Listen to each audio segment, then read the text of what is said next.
Hi friends! ఈరోజు మా వారి లంచ్ బాక్స్‌లోకి అయితే ఆకుకూర కర్రీ అయితే ప్రిపేర్ చేశాను. ఇంకా వైట్ రైస్ అయితే పెడుతున్నాను. బ్రౌన్ రైస్, జొన్నలైతే అయిపోయినాయి. ఇంకా బయటికి వెళ్ళినప్పుడైతే తెచ్చుకోవాలి.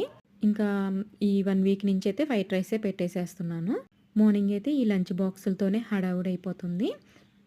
పాపకొక రకం, మాకొక రకం చేసుకోవాల్సొస్తుంది. ఇదే సరిపోతుంది లంచ్ బాక్స్‌లైతే. ఇంక బాక్స్‌లోకైతే పెరిగేసేస్తున్నాను.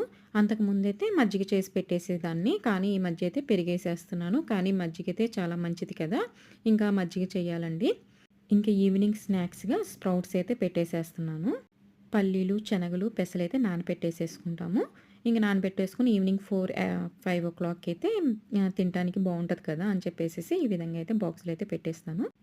పీర్ ఫ్రూట్ కూడా పెట్టేసేసాను. ఈ విధంగా మా వారి లంచ్ బాక్స్ అయితే ప్రిపేర్ చేశాను. ఈ వీడియో నచ్చినట్టయితే please like, share and subscribe my channel.